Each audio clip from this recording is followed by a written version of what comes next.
my friends, and I thought long and hard about how to spend the weekend. The decision came naturally. Why not go mushroom picking in the forest? No sooner said than done.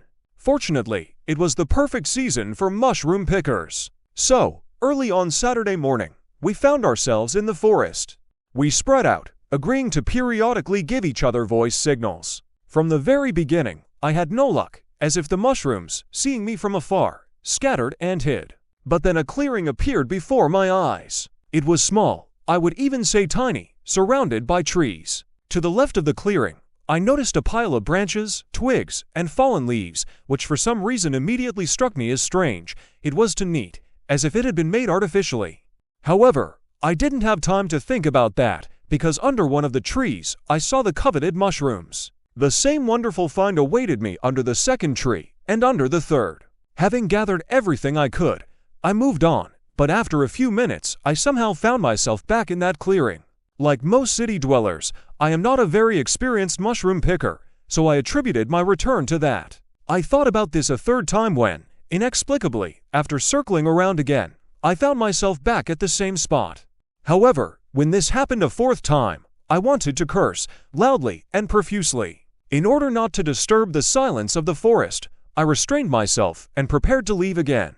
But that was not to be. Something was holding me firmly by the hood from behind. Upon closer inspection, it turned out to be just a tree branch that I had managed to catch on.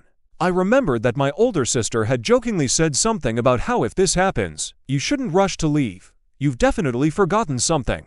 But what could I have forgotten in this clearing in the middle of the forest? Smiling to myself, I managed to free myself, since the branch was holding me so tightly, and wandered off to look for my friends. Very soon we were all together. While discussing our successes with my friends, I automatically reached into my pocket to get my cigarettes. They were there, but the new beautiful lighter, recently given to me by my best friend, was gone.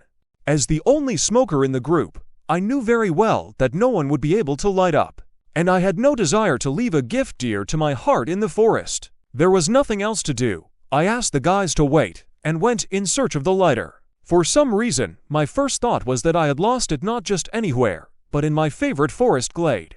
And imagine, it turned out to be true. My surprise was boundless when I saw my lost item lying on top of the very pile of branches that I had noticed a little earlier. Of course, I was delighted with the find. However, my joy was soon replaced by a kind of stupor.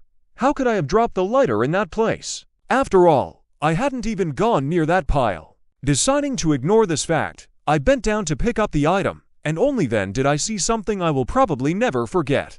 Sticking out from under the pile of sticks and dry leaves were someone's fingers. My friends came running, frightened by my wild scream.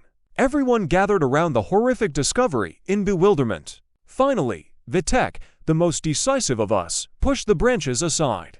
We saw the corpse of a young girl. The poor girl's body lay in a shallow pit, lightly covered with earth. The girls screamed almost in unison, and one of the boys felt sick. Later, at the police station, we learned that the deceased was named Elena. She was only 22 years old, and her relatives had been looking for her for a week. It later turned out that Elena had been killed by her young man, either her fiancé or her common-law husband, in the heat of a sudden quarrel. Realizing what he had done, the guy took the girl to the forest, put her in a dug hole, and covered her with branches. To this day, I shudder when I remember that horrific incident. I sincerely feel sorry for this girl, so young and so senselessly killed. And I still can't understand what happened on that Saturday.